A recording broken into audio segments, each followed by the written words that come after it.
Welcome to another episode of Inspired Voices. I'm Oliver Riera, and this is David Pratt. What's up, people? How y'all doing? The famous David Pratt. Why don't you tell everyone a little bit about what you do? What don't I do? I own a video production company, and I own a pie company. So I stay very, very, very busy. Yeah. Yeah. I don't stop. There it is. So let's take it back then. Where are you from? Hamlet, North Carolina. Hamlet. I'm over of Richmond County. It's about an hour and some change from here. Country as hell. Oh, really? Dirt roads, Piggly Wiggly. Yeah? Like that type of country. We breed drug dealers, athletes. That's about it. So you take your pick and get up out of there. Making a difference in the world. I'm telling you. Choose one and keep it moving. That's hilarious. How was it growing up there? Was it tough? Man, it's country life, man. Yeah. Actually, that was my center. I mean, I lived in California, I lived in Texas, but it was always violence around me. So anytime me and my mom, it was just me and my mom, so we would go and live, say, California. Be out there for 2 years. Next thing you know, it's a dead body in my front yard. My mom like, whoop, time to go back to Hamlet. She sent me back. Then in Texas, at that time, it was like really, really like racial tension going on. We getting death threats. So, time to go back to Hamlet. You know what I mean? So I always wondered about that because I never grew up in the country or anything like that. But I always wondered people who grew up in the country who are like black or minorities, pretty much, if the racial tension was always pretty high. It was, man. But, we're young, so we never saw it. Yeah. But my mom, she saw it. You know what I mean? She, man, on the low though. She probably won't like me saying this, but I was going through a closet. You know, as a kid, you see stuff you don't really know what it is. Right. But when you get older, you're like, you know what? Did she have that in the closet? She had a Uzi in the damn closet. Uzi. Nice. Uzi. I looked in the computer box and I was like, what is that? It was like back in the day, like with the long clip and all that. Yeah. I looked out like, what the hell is that? I was like, okay, whatever. And I got older. I was like, Mom, you have a Uzi in a computer box? You're like, I don't know what you're talking about. I said, okay. She denied the whole thing. Denied the whole thing. I know what you're talking about. Mom's You a didn't G, see boy. nothing. She a G. I'm telling you. Jeez. That's hilarious. Uzi. Yeah. Had That's crazy. all guns. Yeah. Not a handgun. Right. I didn't ask where she got it from. You know what? She might have been like cartel or something. I ain't gonna say nothing. I don't know. Yeah. Straight fire. I don't know. I ain't dealing with it. Okay, cool. So your childhood was pretty much living in the country. Did you move around a lot as a child? It was lived, like I said, California, Texas, Maryland, Florida for a little stint. And what was it? Just because of the violence that you moved? Or? Mainly, man. Maryland, I got caught in the shootout. I was you know how back in the day, your mom be like, you better be home for the lights come on. Yeah. So lights about to come home, and I'm trying to get to the house, and I see all these cop cars on the road, and they got their guns drawn. I'm like, what y'all doing? I didn't know nothing about it. It's like 4th, 5th grade. Right. Drug dealers over here, cops over here, straight shooter. I'm about to walk. And within that, hey, get down. I'm like, hey, I got to get home. My mama said I need to get home for the lights to come on. Yeah. They're like, get your ass. Man, we can't cuss in here. You okay? Yeah. Okay, yeah, fuck that shit. So, they were like, man, get your ass down over there. So I was like, all right, cool. I didn't know what it was. But finally got home, and I told her what happened. She was like, as long as you're good, it's all good. But yeah. It was violence everywhere, man. It was just ridiculous. Yeah. North Carolina was a safe place. Oh, really? I guess, yeah. Interesting. When did you move to North Carolina? You mean back? I mean, I'm originally from here. Oh, you are? Okay. So gotcha. I will go to Cali, come back. Oh, that's right. Go to Texas, come back. Exactly. Yeah. Exactly. Gotcha. All right, cool, man. So I know that you own your own companies and stuff like that. Did you like have something as a child that kind of drove that pursuit to own your own company or do your own thing? What drove me, and a lot of people don't even know about this, what drove me to do my own thing is basically life. So I didn't say this like publicly, but while I was in Georgia, I shot, I didn't shoot, I was in We Are Marshall. We Are Marshall, that movie, right? So I kind of got the behind the scenes of how things work. I was like, man, this is cool as shit. Yeah. Like, this is what happens? So you would think it's something just ridiculous going on. Yeah. But you shoot film, like, it's this and this. We're going to make it look amazing. Yeah. You know what I mean? Yeah. So, but I'm down there, got a gig, got money, became a civil engineer, and making good money, like randomly a civil engineer, right? But throughout, I mean, all through college and everything, I always had a cameraman. I always wanted to tell a story. I always wanted to do that, right? Yeah. But what drove me is I got comfortable making good money, putting basically all my eggs in one basket, right? Got way too comfortable. Ended up losing my job, right? Yeah.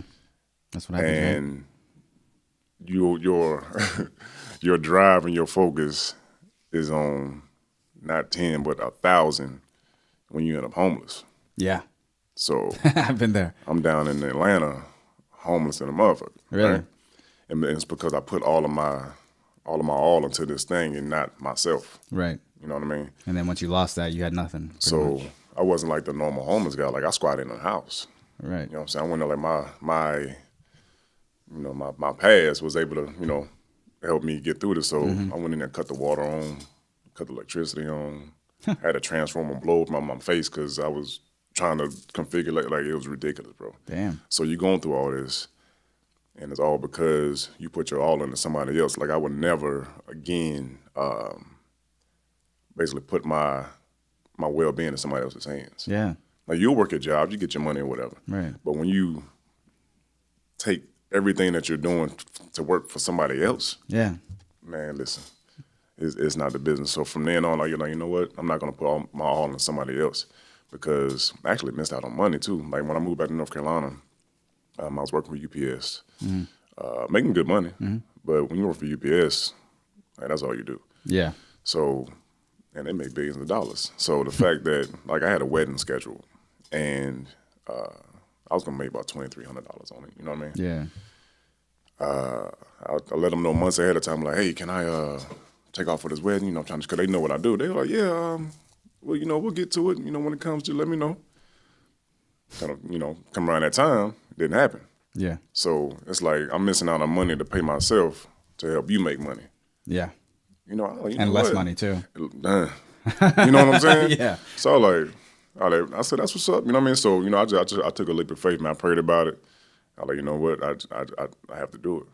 Like I shoot, direct, edit. I have this video production company and I make pies. And I'm missing out on growing both these companies because I work for somebody else. Yeah. So I'm like, fuck it. There comes a time where the balance, there's a tipping point. You got to go, man. Yeah, and you just got to go. You got to go. You got to trust your instincts and go. Have faith in yourself. Yeah. You have faith in somebody else, they let you down. I'm not going to let myself down. Yeah, you learned that the hard way, right? Didn't you? Didn't I? Man, Shit. listen. Damn. So let's talk about We Are Marshals. What's up with that? How did you get into that? Randomly, man. I was in North Carolina. One of my friends in Atlanta was like, they're shooting a movie down here. Matthew McConaughey and what's the guy from Papa Doc from 8 Mile? Anthony Mackie. Oh, yeah, Anthony Mackie. They were like shooting this movie down here, and they need some football players. And I was like, okay. So went down there. I thought they just needed like some extras or whatever. Yeah. I was like, fuck it, why not? We had to do a combine. Like, they wanted you to be like official football players. Yeah, so you got to run through the drills and Man, stuff listen, like that. I ain't no cleats. I'm thinking we about to go down there and just talk to people and maybe do like a dialogue, monologue or something. Yeah. They like, nah, we got drills, we got cones, we got 40-yard dash. I was like, what the fuck? You know what I mean? So I'm down there in sneakers, but I did better than half the people there. Nice. You know what I mean? Did you play football before? Oh, hell yeah. Yeah, I played figured. all my life. I mean, tennis and badminton. That's, yeah.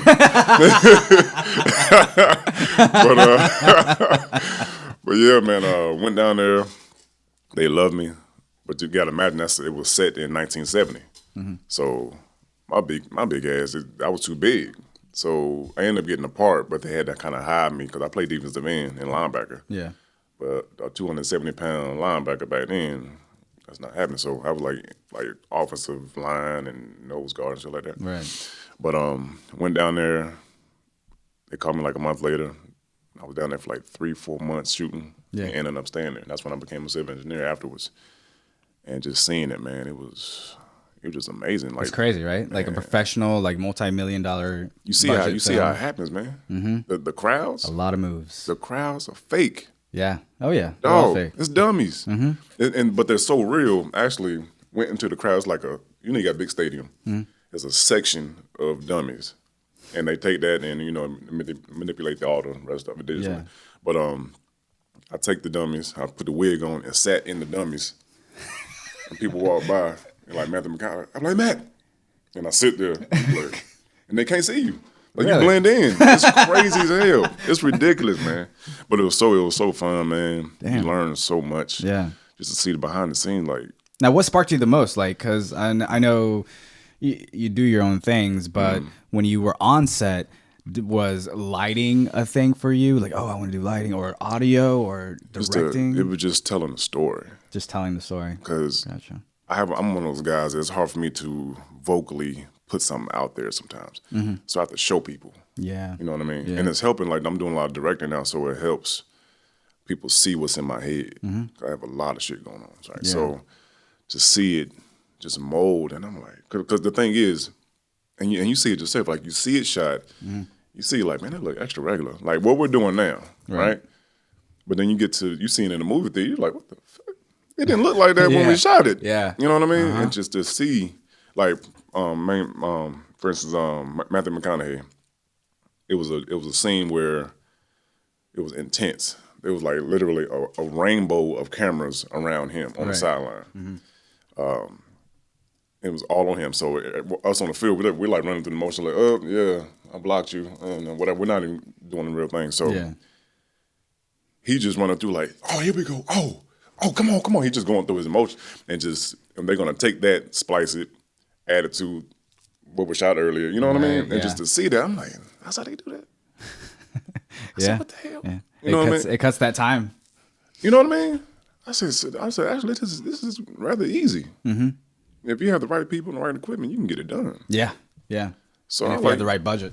Oh, absolutely. Our budget the budget is key. Yeah. But you can get it done, man. Yeah. You know what I mean? So Absolutely. I saw that. I said that's what's up. I mean, at the time I had like a T3i. You know what I mean? Right. Just starting out. So Yeah. That's cool though. You just grow, and I'm like, man, I got plenty of stories to tell. Yeah. So Yeah. Everyone has stories to tell, right? absolutely. So you said after that you became a civil engineer? Randomly, I needed a What's job. up with that? That's completely took me off guard. I needed a job, and the thing is, I'm a hands-on learner. Okay. I mean, if you show me how to do it, I got it. Yeah, same here. So I was talking to my uncle. I was like, man, you know anybody that's hiring? They were like, well, a buddy of mine's a civil engineer. I was like, all right, cool. Went in there. He showed me what to do. It was a civil, so I was doing foundation, soil, and concrete and stuff. Yeah. After about 2 months, I was locked in. I was actually training guys that came from Georgia Tech, like went to school for engineering, dumb as rocks. Didn't know shit. Damn. You know what I mean? I mean, training. I'm like, didn't you go to school for this? Yeah, but we don't know. I'm like, you're terrible. But yeah, man, got the job. I did it for like 6 years. Wow. Made good money, man. Yeah. And that the city lost all its contracts. It was ridiculous. But it's life, man. Did you take anything from that job, and that you still use today? Yeah, I look at the roads different because I know in Atlanta, they bury a lot of shit, bro. Like if they get down a certain depth, they actually start blasting, right? They start blasting rock or whatever. Yeah. But there's been roads they have to hide that stuff. They don't just haul it off. It has to go somewhere. Yeah. So it was crazy, which I hate. It's in the hood. Oh, really? So we go to the hood, Bankhead, open the roads because the pipe is busted or whatever. It's literally like busted up rocks. Imagine busted up rocks. Yeah. And you just put pavement on top of it. Really? No crazy foundation, no nothing. So we cut into the road. We like, what is this? Like literally somebody put crumbled up rock, threw some concrete on it. And I ain't talking about crumbled up flat. I'm talking about like this. Really? They put concrete on and put some asphalt. That's how they fixed it. But you go to Buckhead, it's nice. You know what I'm saying? But in the hood, it's all messed up. That's a shame, man. So now when I go around, I look at like Walmart parking lots and all that, and you can see like the walls they build. Yeah. We have to like test those walls, and if they fall, it's on you. Huh. You know what I mean? So I look at that stuff and kind of like, well, that ain't my wall. You know what I mean? You hear about something falling or whatever. So right. You mean the walls of the building? Yeah, like not the building. There's like the whole like Walmart parking lot. You know the walls where you like driving up driveway and it's a wall sitting there. Yeah. Gotcha. Like those walls. Gotcha. Like everything in that lot we have to test. Interesting. I bet you use that skill as far as like location scouting for films and stuff like that. Yeah. Right? That's what I'm trying to. I wish there was like an app for like location scouting. That's a good idea. Actually, need that. Like, yeah. I have a couple videos coming up, and I want some like craziness. I need to find a spot. But that's actually a really good idea. That'd be useful for me too. I have to come up. Shh, we ain't say that. Leave that out, brother. Don't put that in. Right. Okay. So went from civil engineer to doing your own thing, pretty much, right? No, well, you experienced homelessness first, right, and all that stuff. Now, the point where you lost your job, what was the kind of the first things that you ran through your head? First thing, survival, man. Because I had like an aunt and uncle that stayed like an hour from me. Yeah. So I didn't really have a lot of family close to me. So your survival instinct just kick in. Yeah. You're like, okay, what am I gonna do? Like I had my savings. What am I gonna do? And I had 2 dogs at the time. You know, they like kids. Yeah. You know what I mean? Yeah. So it's not you're not by yourself. So what'd you end up doing with them? I took my small dog to my aunt and uncle, but I had a big ass blue pit too. Well, nobody about to take no blue pit. All right. So he just rocked with me. Nice. So we experienced homelessness together. Yeah. And it was survival, man. Taking care of him, like you learn how to survive, like eating beans and rice. Yeah. You know what I mean? Anything that you can get your hands on, pretty much. You like cornbread? Yeah. Imagine cornbread with no eggs and no milk, just water. Ugh. They come out white. Yeah. You know what I mean? They come out white, and you eat it, you be like, oh, man, this is, I guess it ain't too, this all right. You know what I mean? Right, yeah. You know, it's a process. You got to eat. Yeah. You know what I mean? Yeah. So, but yeah, man, I just took from that, man. Like, you know what, survival. I'm not going to go through this again. I'm going to do what I need to do to make it. Yeah, that's what I told myself too, man. Yeah. I was like, I can't do that. I can't hit rock bottom like this again. Nope. Not gonna happen. That's why man, listen, when I deal with people and they be like, yeah, we want to do that's why it's so hard to deal with people in our profession. You got so many lazy people and people that just be lying and just stupid shit. So yeah. As soon as I was like, all right, man, we're gonna do this? Yeah, let's do it. All right, cool.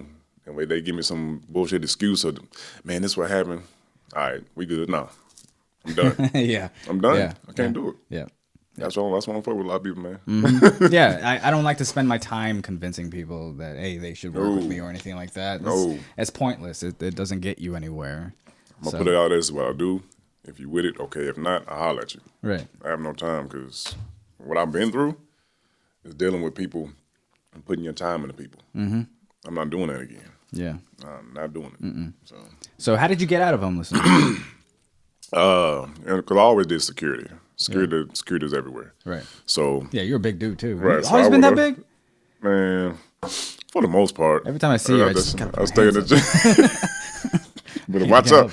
No, I just stay in the gym, man. That's how I relax because, like literally, since I work for myself, throughout the day, I'm doing push-ups and I got some in the house too, so I'm lifting weights just randomly. Gotcha. You know what I mean? I think that's the best way to do it too. Man, it's just like throughout your day, just do like 10 push-ups here and there. Or some like squats. 50 to 100. Yeah.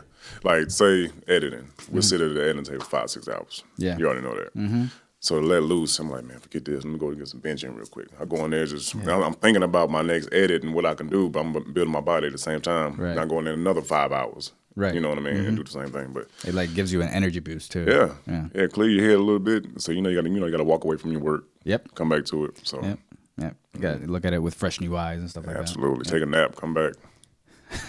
There it is. Awesome. Absolutely. Yeah, that's a good way to do it too. So you were a security guard then? Yeah. Oh, my bad. Yeah, so I was doing security for like wannabe rappers. You know what I mean? Everybody want to be hot. Okay, I'm gonna charge you that hot money too. So See how much hotness you got. You want to be the man. Yeah. Okay, it's gonna run you. But then I work for an actual security company too. So I would just do that and just stack my bread. And actually at one point not at one point, but I think in 2010 my mom had back surgery. So it's almost like a perfect time. Like, you know what, let me go home, take care of moms. Yeah. And I was hustling, doing the same thing. When I came back to North Carolina, taking care of my mom at the same time, I was able to stack my bread. And that's why I actually started, I was a manager at Bojangles. Huh. Yeah, for like 2 years. I can't imagine working at Bojangles. It was crazy, man. Yeah, shoving it in people's fridge. Extra seasoning. It was crazy, but what's funny is I took my whole, production thing going on. So voiceover type stuff. Ah. So we get on the mic for the drive-through. Welcome to Bojangles. You know, but they're like, you should be on the radio. All the women come through. I'm messing with them. It was fun. But I did it for like 2 years. It was a good time. Yeah, that's fun. I would do the same thing, man. Oh, I do different cool. accents and stuff like that. Welcome to Bojangles. But we have your order. But it's fun, man. You get to messing with people. Mm-hmm. But some of the higher ups, once you start having fun and people really, really start liking you, they're like, hold on now, you need to chill out. I know, right? You're doing too much. I'm like, come on, man. Right. That's why the thing that I don't understand about the corporate world is that, hey, nobody's a robot. Everybody's human. Right. Let's see some truth in that. Right. Why hide the truth? Why layer it in the mask? It's fucking do fake. They don't want to do it. Yeah. They want fake. They want the bullshit. Yeah. But now it's not. Now it's more common to show your truth, to reveal that nowadays. Right. Now the corporations are like starting to see that, like, oh, yeah. And if they don't, then they lose business. Yeah. You know? Like Toys R Us. Absolutely. Right. It's ridiculous, man. I'm glad they're seeing it now. They're years late, but it is what it is. Yep. So when you got that security job, that was the first job you had from homelessness, correct? Yes. And how was that feeling that, like, oh my God, I got a job, I could get out of these streets? Because obviously you didn't get paid right up front, right? Right, yeah, you had to wait 2 weeks. Yeah, you got to wait 2 weeks, right? 2 weeks, yeah. So how was that 2 weeks when you got the job? I was hustling too. I had like I said, doing security for artists. So that money was up front. Oh, okay. So nice. But it felt good to know that you had that constant paycheck coming in. Mm-hmm. Like, man, them 2 weeks coming. And they be like, you want some overtime? Hell yeah. Yeah. And part of it was during the winter. Like, I got snowed in and couldn't leave. They were like, hey, Pratt, you okay to stay there? I'm like, hell yeah, you paying me. You know what I mean? So you get 20-some hours, you know what I mean? Right. I'm like, yeah, I'm staying there. I'm going I got sleep. shelter. Yeah. I'm chilling. Yeah. So it was good to have that constant paycheck come in, and it just felt right again. Yeah. Even though, like, no matter what it made it you was, want to work more, didn't you? Right. Didn't it? Yeah. Right. I was chilling, but making my rounds, still doing push-ups at each floor. You know what I mean? Trying to work out still, but to just to have that money, no matter the amount, just knowing that you had that money coming in. Yeah, it's a stress off your shoulders. It's man. a relief. Yeah. My dog can get some dog food. You know what I'm saying? I can actually get some other food than cornbread with nothing else in it except water. You know what I mean? Yeah. So it was just a relief, man. And from there, I just started going up and up and up. Yeah. So how did you get into pie making?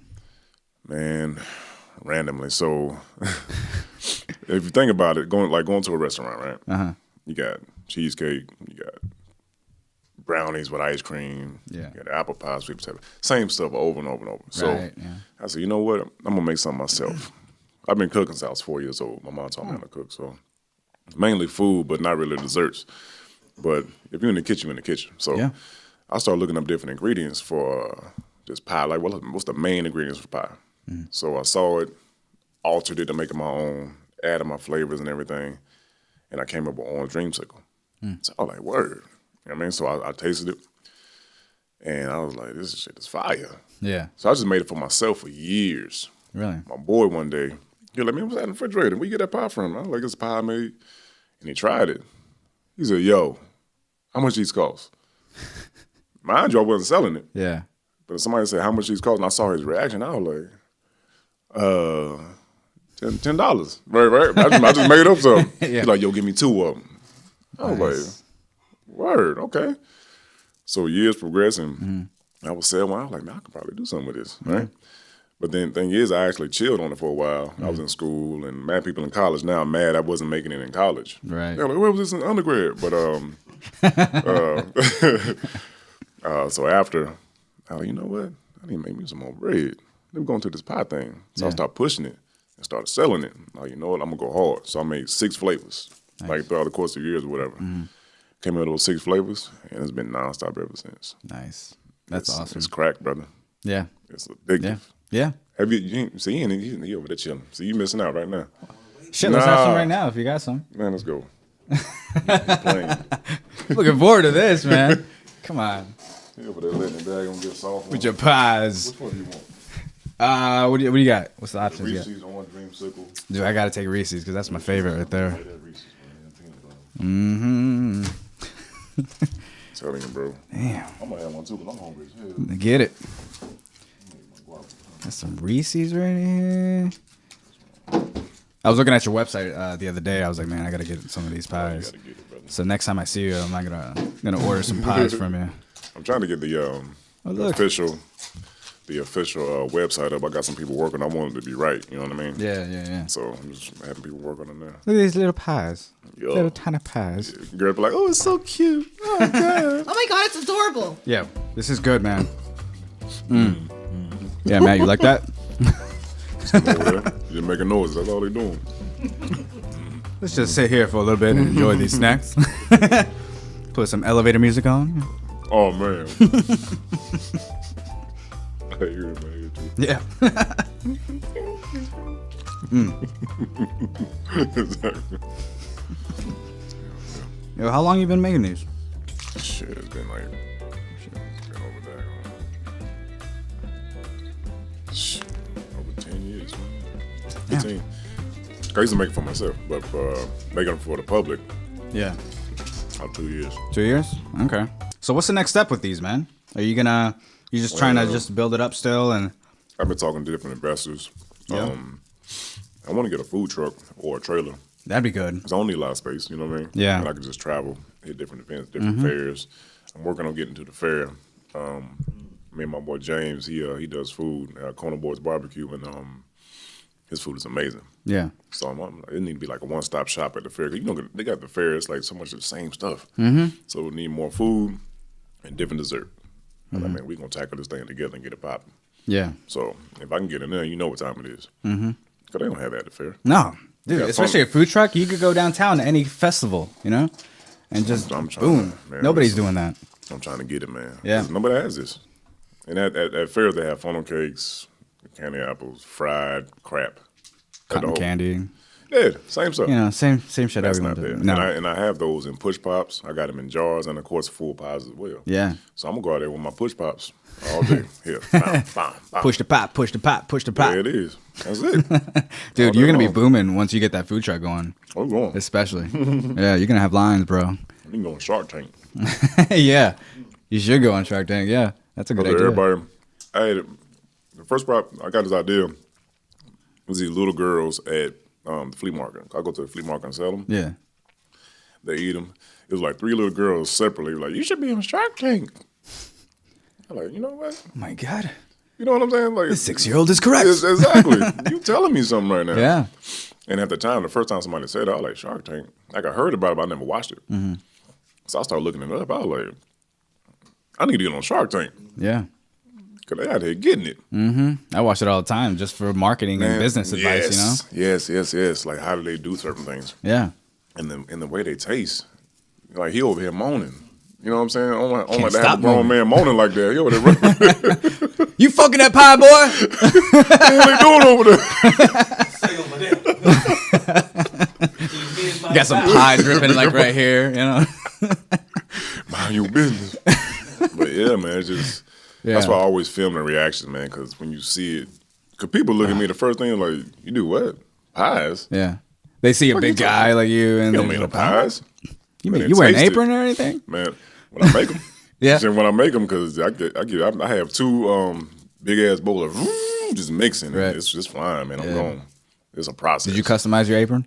No, I need to though. Beast mode. I need to get one. Yeah. I'm gonna get one. I got like a regular, just a black one now, but yeah. Yeah. I'm That'd be cool.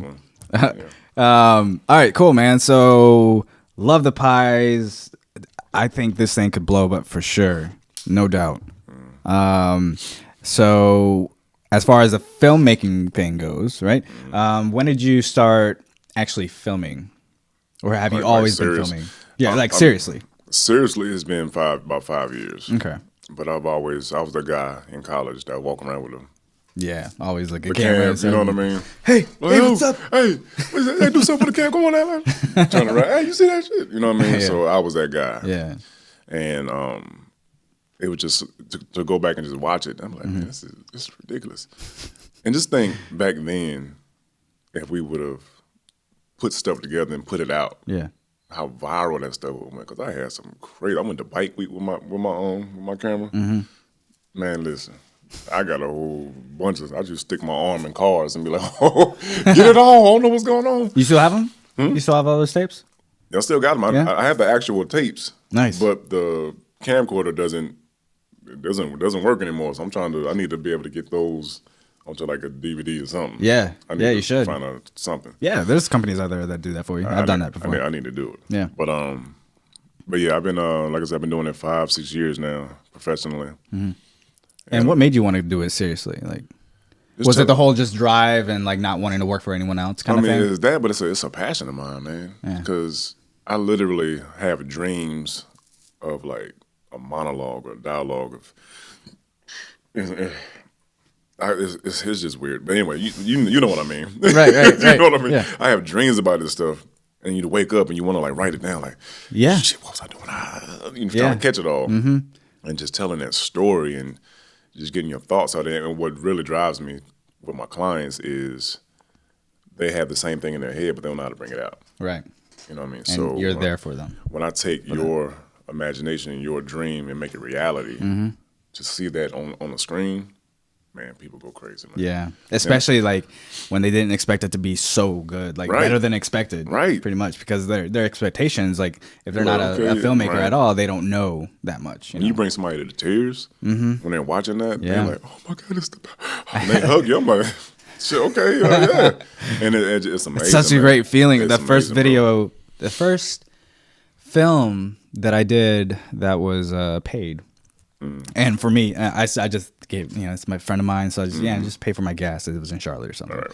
And so I made the whole thing. It was about his girlfriend. It's on YouTube.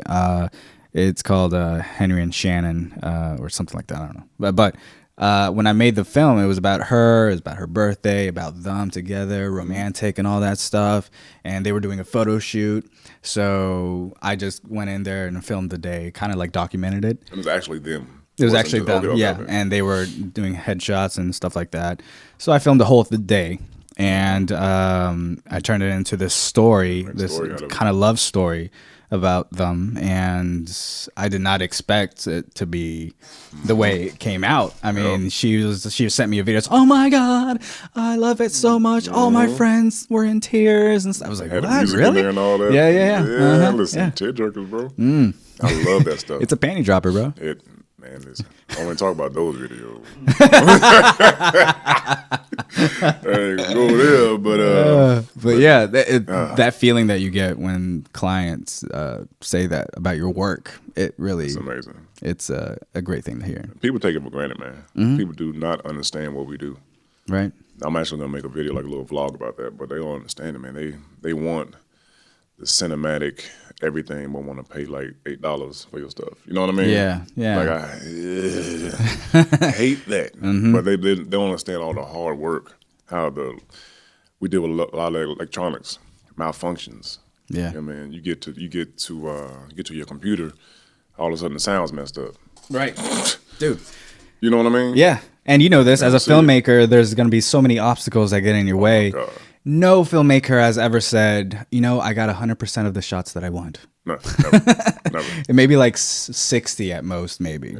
Because there's so many obstacles, the weather, the wind, the sun, whatever it is. Everything, especially the sun. That thing go in and out. I know, right? Exposure could be perfect, and all of a sudden bright. And, and then you fix it, and then it goes dark.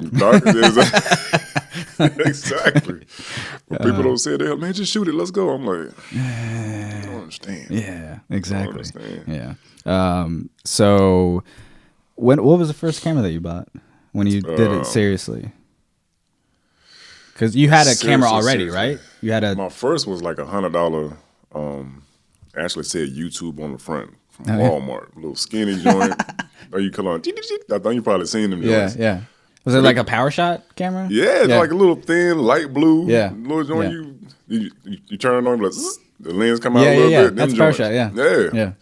I had one of them joints, and I beat that joke into the ground. I would shoot so many videos, and then I was doing that and just working out. Like, you know what? I found a T3i that was on sale, like refurbished. I bought it for like $500 something. I'm like, cool, I get it. Yeah. Then I started seeing how the picture changed and like the lens. I was like, oh, my joint look way different now. Right. With a lot of light for the T3i, but I went from there, and you just start just hustling, get more money, and shooting gigs, and get another camera, another camera. And now, you know, everything 4K and now it's 5D 4K, Mark III, and you just like, yeah. I mean, not everyone has 4K, like watches 4K. Right. Not yet. Maybe in like the next 5 years, it'll happen. But 4K is definitely good. Is always, especially if you want to like crop in and stuff like that. Exactly. Still have a great picture. And it comes down to an amazing 1080, you know, for like YouTube and stuff. So yeah, it looks good to me, brother. So what? That first client that you had, how was that? What was my first client? While you think, I'm gonna eat this pie. Yeah. Let's put the elevator music back on. I think my first client was like a bootleg music video. Okay. You know what I mean? Because I would shoot stuff myself. And were you nervous the first time you did it? Because it's like it's paid, so you don't want to do a bad job. You know your reputation. Where from then it was like my homeboy. You know what I'm saying? So we just kind of like, so it was easier. We're just gonna do it. We're gonna make it work. Whatever happens, happens, man. We both gonna just learn from it. Yeah. When I got nervous, I worked for an actual video company, and the owner was this like multi-millionaire, and he's cutthroat. Yeah. And it's like, you better not fuck up. Yeah. You know what I mean? So I'm like, oh shit. You know what I mean? I'm shooting with a T3i. You know what I mean? Yeah. And I'm like, man, I know the footage ain't gonna come out like I want to. Like, man, we should rent this. No, we need to use T3i. I'm like, okay. So to shoot that, oh my God. Oh, so peep this. The devils came in that. Oh my God. So the shoots were going pretty good, and I would, I was nervous, but everything was okay. Audio. So I had these two live mics. Yeah. I didn't know what I'm doing. I'm winging it, right? So I'm shooting. The shots are perfect. I got two cameras going. I'm looking all professional. 2 live mics on the same channel. I didn't know that if you have them on the same channel, it's every time somebody talk. No. So I'm like, heck yeah. And I'm listening to one. This one sound good. This one. So damn. I got back to the house. I let me look at the footage. Oh, it looked good. As soon as they start talking, I was like, fuck. It was an important interview with one of their it was like they were a talent agency as well. Yeah. So they had one of the talents that did some stuff like MTV and something crazy, like reality show. And her mom, I'm talking about tears were shed. All of that stuff. Yeah. And when I heard that audio, boy, I said, oh my God. I said, I gotta go to this dude and like, hey, the footage is not good. Yeah. Oh, that's rough, man. But he chalked it up as a learning, learning lesson. And did he chew you off? No, in his face he did. I saw it in his face. Yeah. I knew his faces. Right. But he was like, man, it's a learning experience. See how I get better. Like, Yeah, I did that once. Appreciate it. Well, what happened was I was working for an AV company, and the equipment they gave me to record was like a DVD player, and I would go into a mixing board and record it that way. I'm like, that's such a bad way to do it. But I did it, and then it was this whole thing where the news was there. Someone was talking on the podium outside and at a hospital. And so I recorded the whole thing. The camera guy was like, hey, you're recording this? Okay, I'm just going to take it from you. I'll just pack up my audio stuff. I'm like, oh, okay, cool. Yeah, so then afterwards... I got it. Don't worry about it. Yeah. I listened back. I was like, oh, it didn't get recorded at all. I was like, oh, at all. Nothing at all. Yeah. And I had to tell them that, and they were pretty pissed. Hell They were pretty pissed, yeah. So what was it? Oh my God, nothing like not even out of the camera? Because it was no, I wasn't recording the camera. I was just doing the audio portion of it for them. But nothing at all. Dude, that sucked really bad. Like sweat. I kind of like blamed it on the technology. Yeah. I'm like, why would you give me this? I mean, if you give me some trash, I mean. Yeah. We can give our recommendation, but they don't take it. Yeah. I'm like, well, you can get what you can get. Yeah. Yeah, that's true. Sorry. That's true. Yeah, but you got to learn the hard way. Yeah, I always tend to learn the hard way. It sucks, man. It really does. And I think the reason why is because I never had anyone growing up to look up to. Right. I never had that. Even like celebrities or anything. There was no celebrities that. I mean, there's Carlos Lopez. Wait, Is it Carlos? No. Carlos? Carlo. Is it even Carlos? Carlos Lopez? Matt, who's the comedian? The comedian. George Lopez? George Lopez. Oh, okay. Yeah. So George Lopez is like born in America and stuff, first generation. But I never considered him like someone to look up to. One, because he was more Mexican than American with his accent and stuff like that. But I never had anyone to look up to. So me growing up, it was learning things the hard way because of that. So did you have someone to look up to? No? Not like, I mean, Yeah. It was me and my mama. Just you and your mom. Like, Yeah. she was out hustling, and I was out here living life. So yeah, my parents were hustling too. I mean, they were born in Venezuela, so they didn't know like how things work. They were learning just as much as I was. you just learn. You just go out there and experience life. She like, you better not get in trouble and bust that ass. All right, Yeah. cool. You know what I mean? Yeah. So I stayed on the straight and narrow, but I would just pay attention and just learn from every situation. Yeah. Like a lot of people didn't even think I was paying attention, but I'm like this. You know what I mean? I'm like, what they doing? Okay, cool. Yeah. Yeah, that's You true. just learn from it. You got to. Nobody's like, all right, that's what you need to do. Right. Yeah. So- I remember watching videos of my dad because he's a professional bass player, and I see videos of me just staring at him, watching him play and stuff like that. And then I became a bass player, and then I was in bands and toured and stuff like that, the whole deal. So it all stems from that childhood and just like what you pick up. It does. I had a father figure. One of my best friends, his dad was like my father figure because my dad wasn't around. And, he would instill the fatherly stuff. Yeah. You know what I mean? But never like the whole video type of thing. Right. And come to find out, I didn't even know he did video. Like he would come and do the games, like video the football games. Yeah. But I didn't know he was like doing it until I was an adult. He was filming what? I was like, you actually do this? He was like, yeah, I've been doing it for years. I was like, I didn't even know. You know what I mean? So he would have been the one I would look up to and kind of get in his back pocket. Yeah. But I didn't even know he did it. Interesting. That's all good. All right. Yeah. You learn. And then you learn some more. And more. I'm still learning. Yeah, exactly. So I'm trying to work with as many people as possible. When I went to California last week, man, listen, there's so many people out there. I'm talking, you see somebody shooting. What kind of camera they got? What kind of camera is that?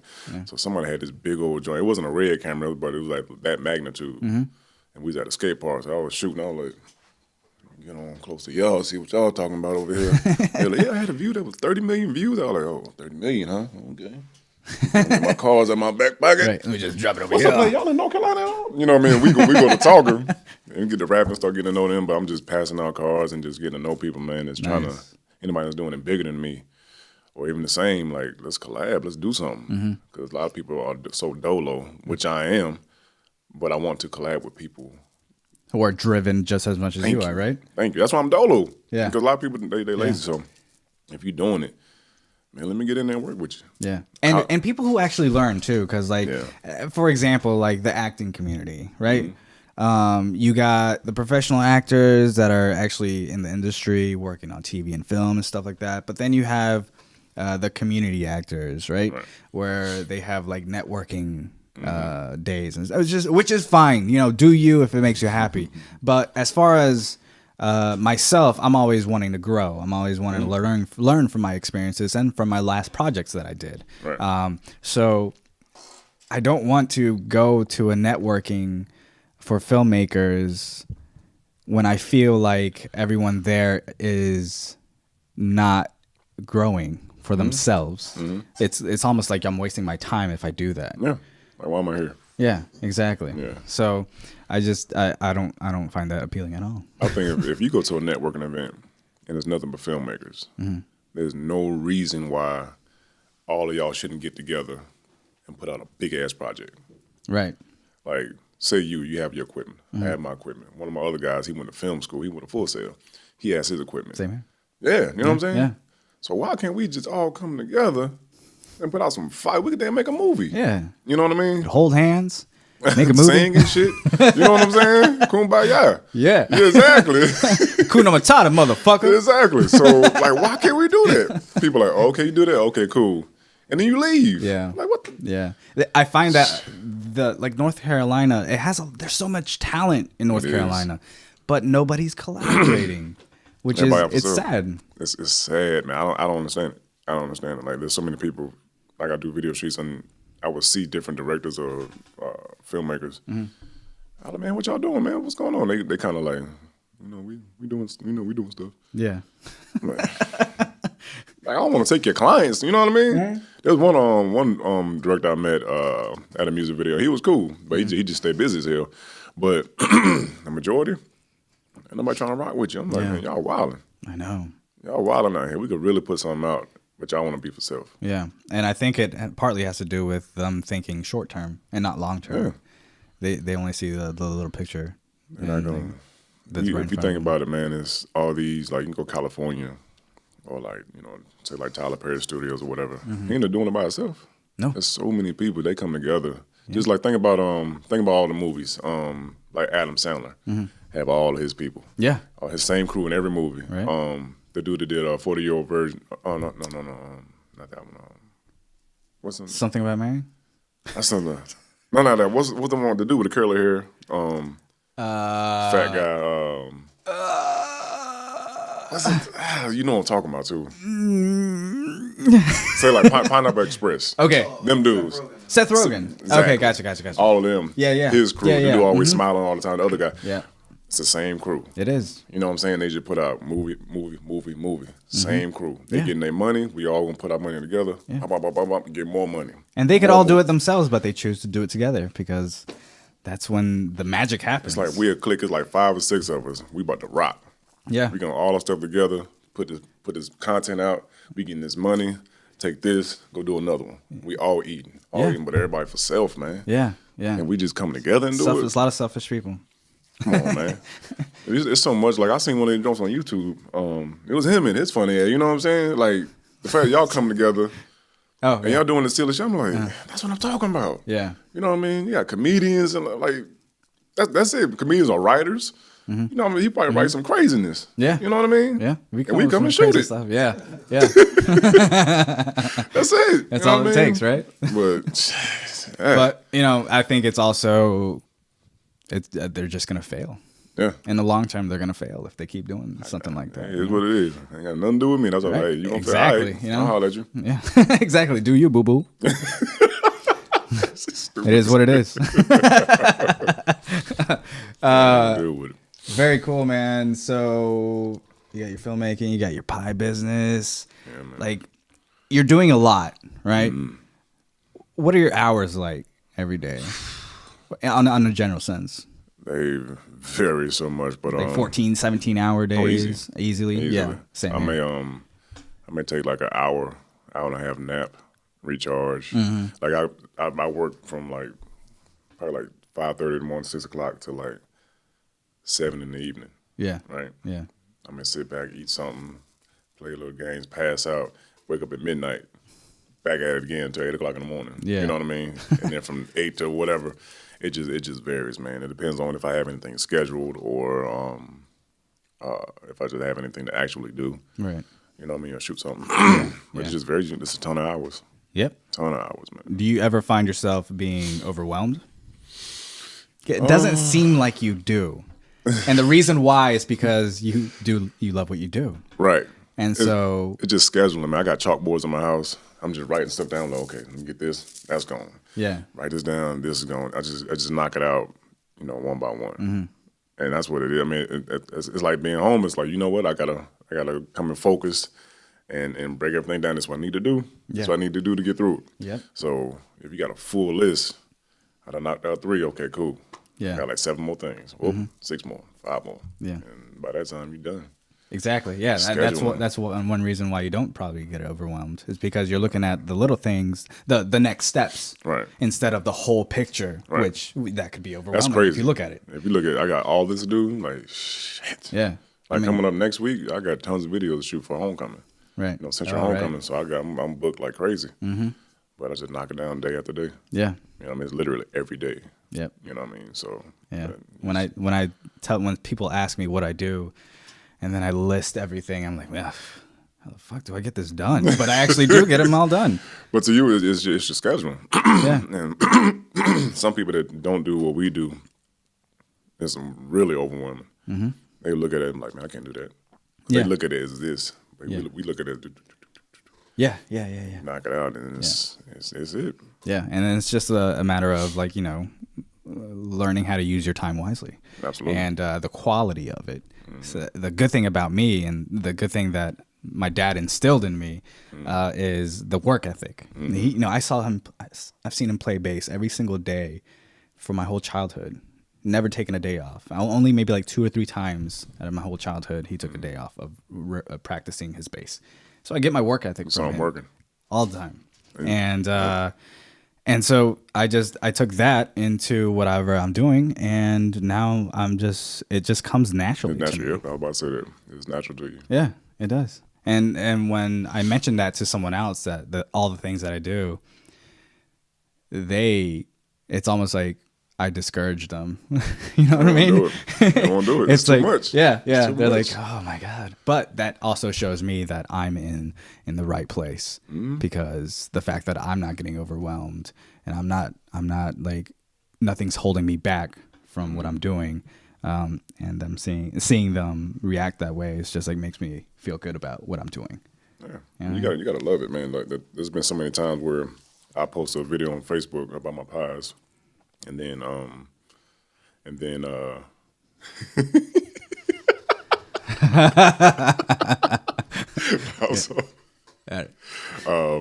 post a video about my pies here on this computer. Start getting feedback, editing on this computer. Right? Yeah. Start taking orders, render, go in the kitchen, watch rendering, make pies. Yeah. You know what I mean? Yeah, that's exactly how I work too. Oh. I render and then I go do something else. Read over some scripts for the classes I'm teaching and stuff like that. Whatever it is, send out some emails, whatever it is. Yeah. But yeah, that's the way to do it, man. That's it. Knowing what you got to do and seeing where you could double work. Absolutely. Yeah. I love rendering time. Especially if it's a big project, I'm like, oh yeah. Yeah. The only time I don't like is when I have to do something else on the computer. Oh, you gotta wait. Yeah, and you just have to wait. It is what it is. So. Yeah, it is what it is. Yeah, for sure. So, what would you say to someone that wants to do what they want to do, whatever it is, but they don't know where to start, or they don't know how to start, or anything of that nature? Maybe they're too scared. And I said, pray about it. Before I actually took that leap, I prayed about it. Yeah. And I'm like, all right, God, you know what I want to do. You know what I mean? Did you wait for a signal? Absolutely. Yeah. And he'll talk to you. Yeah. Plain as day. And I saw it. I said, oh, there it is. You know, and you gotta love what you gotta be passionate about it. Right. There's no way that you can go through. Okay, I'm making a ton of money, and now this week or this month I ain't making nothing. Right. The bills is coming. You still passionate about it? You know what I mean? Yeah. You have to be passionate about it, because it's gonna be ups and downs. And just once you get into that rhythm, I mean, yeah, you're gonna be scared, but it's yours. Did you know how hard it was gonna be when you got into it? Oh, I didn't know. You didn't know? I did know. Oh, you did know? I did know, because I'm doing my research. The University of YouTube. You know what I mean? Yeah. I was just looking around and see what people doing, and I see their struggles. I see their stories, and I'm like, gotcha. I'm like, it's gonna be some shit. And you were still passionate about it. Absolutely, because I love what I do. To work for a company and make $1,500 for a week, but you bust your ass. Right. Like I just want to sleep. But then in 3 days or 2 days, you make the same amount of money doing what you want to do. Yeah. Come on now. Yeah. And I'm chilling. I'm having fun. Right. It's on your own schedule. Thank you. Yeah. And your outcome, it's a no-brainer, man. Yeah. That's funny, man. I love it. Absolutely. Yeah, I'd definitely rather work 80 hours. Yeah, for myself than 40 for somebody else. Yeah, exactly. I just can't stand the having someone tell me what to do. I just can't do that. Yeah. Especially they don't know what they're talking about. Especially if I don't agree with it, right? Yeah. Like they tell me something to do. It's like, no, this is the best way, but I can't say anything because you're the boss. I'm like, no, we need to do it like this. I'm like, all right, it's your company. That's what I say. That's what I say every time when I don't agree with someone. I just say, okay, man, it's your company. Your company. I do exactly what you want me to do. Yeah. I'm gonna come out like shit. Yeah. That means I don't agree with you, but do you. It is what it is. Right. It is what it is. Very cool. So I'm sorry, you were saying that you would tell them to just pray, kind of like look for this thing. I understand about the signal thing because what happens with me, especially when I'm in transition transitioning my life, I'm always seeing these clues that lead me to where I need to go. And sometimes I don't listen to it right away. Right. Sometimes I have to wait till it hits me like 10 times. And then I'm like, okay, I'll do it now. That was it. Right? Yeah. It's have you ever had that, or do you just like listen to your gut right away? It's so strong, man. Like I ask about it. It may be twice if it's like something huge. I'll be like, man, that was kind of quick. I don't know. Let me keep on. Let me keep on going. And then it's like, bam, all right, I'm telling you. Yeah. I'm like, okay. I'm gone. You know what I mean? So but now I pray about it and I get that signal. Boom. As soon as I get it, I'm gone. Yeah. What about telling someone like, because you took a huge risk, doing your own thing. I did. I mean, what I would say, I mean, it's hard being out there. I would say have a little nest egg. You know what I mean? Because bills don't stop. Right. As long as you can take care, I'll say 3 to 4 months of your bills, just flat bills, that'll give you enough time to hustle and really, really find your way. You should know your way pretty much before you dive all the way into it. Yeah. Know your clientele, know what you can do, know what you're good at. Know what you're not good at. Exactly. It's like, if you're not good at music, stay away from it. Yeah. Don't touch it. Right. Do film or whatever. So just know what you're trying to do. Have that nest egg. So, because what drives people away from it is money. As soon as you don't have that money coming in, you're like, man, shit, fuck this shit. Right. I don't want to do it no more. Yeah. So as long as your bills taken care of, man, you good. You happy. Yeah. That stress people out. Right. Something that I would say to add on to that is if you do have a job and you want to grow your own thing, a lot of corporate jobs are 9 to 5, right? Or they're 8 hours instead. You still got all those hours left over that you could be working on your own thing. And the thing that really works for me, and it works for a lot of people, I'm sure it worked for you, when you have that safe job to pay those bills, and then you're growing your own thing, eventually that thing's going to grow and grow and grow, slowly, but surely it's right there at the tipping point, and then you have to make a decision to keep growing that and let this die down. That's what I did for UPS. I was taking that good money. Buying cameras. Yeah. Boy, I bought 2, 3 cameras. Let me get this, a crane, let me get this drone over here. Yeah. I had to get it, man. That's actually what I do. Exactly. Yeah. It's the only way to do it if you want to do your own thing. So, well, thank you so much for joining me, man. I appreciate you. I had a lot of fun. Why don't you tell everyone where they could find you and your companies? My video production company is 9 Studio Productions on Instagram. I know everybody has Instagram, so you just go there, slide into my DMs. You know what I'm talking about. And the pie company is David's Dream Pies. They have all my reactions, everything. So basically Instagram right now. Are you heavily Instagram based? Yeah. That's where that's where the majority is. Right. I'm having, of course, Facebook too, but I'm having my main sites built, and I want those perfect. Right. You know what I mean? So those are coming, but right now it's Instagram. I'm putting my videos out there, and also YouTube. 9 Studio Productions on YouTube as well. That's why I'm starting to put all my vlogs, not daily, but weekly vlogs for sure. Cool. Absolutely. Awesome, man. What's the hardest thing that you find about this whole process of doing your own thing? Is it the marketing portion of it? Is it the actual editing maybe of it? Although I think that comes pretty easy to you. I would say maybe it's just the business portion. I'm about to say business development is just trying to put your name out there and grab business. Yeah. Like nobody knows who you are. Right. So you have to make yourself known. So you do so much work for yourself. You know how many videos I shot of myself? You know what I mean? Right. Yeah. Just trying to get me out there, get my personality out there, whatever. Just to get people out there and just grab that business. Right. I went to Aruba. I did every little like 4-wheelers, jet skis, and everything. Nice. Like, yep, I'm shooting it. Yeah. I'm gonna sing it. I'm singing stuff. Fly me back out so I can shoot everything. Yep. But yeah, I mean, you just gotta hustle, man. I do that every time. Every time I go on a vacation, I film. And it's because every single vacation that I take, I'm not one that like sits around. No, I go and I go explore something new that I've never done before. And the reason I do that is because it challenges me, especially with nature. It challenges me. And camping somewhere in the mountains where you've never been, out in the wilderness with wild animals, it humbles you. Absolutely. And it has that natural beauty that the world is given to you. You know what I mean? And so I film, and then I create a story out of it, something that will inspire somebody else, even if it's just that one person. It's not about the followers, the subscribers, all that stuff. It's about deeper than that. Yeah, exactly. It's about doing what I love to do and sharing what I love to do. And people actually see the work you put in. I was, like I said, I was on that jet ski and I saw a big ass sea turtle. Nice. I was like, how can I get him? I was like, man, fuck that. So I took the jet ski, tipped the side, we started doing donuts and shoved my hand in the water with my GoPro, like, just doing circles. Really? Just trying to get the sea turtle. He run. I'm like, nah, you ain't running from me. No. Did you get it? Yeah, I got it. Nice. Yeah, I got it. So it's just chasing seagulls, like, not pelicans, like the big ones, chasing those across the sea. Just those are tough to letting get. people see the work you put in. Yeah. A lot of people don't see it, man. No. You got to put it out there. Not at all. All right. Yeah. We'll end it there.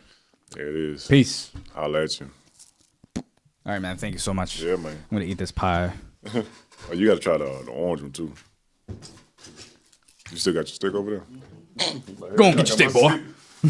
I don't got my damn stick.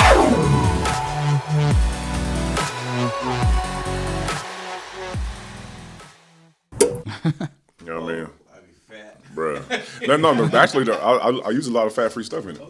So I make it so people can indulge, but, you know, they won't be like, man, I don't know, man, I tried to work out this week. But you can eat these shits, man, and you good. Yeah. That's one thing that I like about these pies is that it's light. It's not heavy. Yeah, like cheesecake. Cheesecake, heavy as hell. You can't eat 3 pieces of cheesecake. You're like, man, damn, that's it. Yeah. But these is not too sweet, and you get to go, man. Yeah.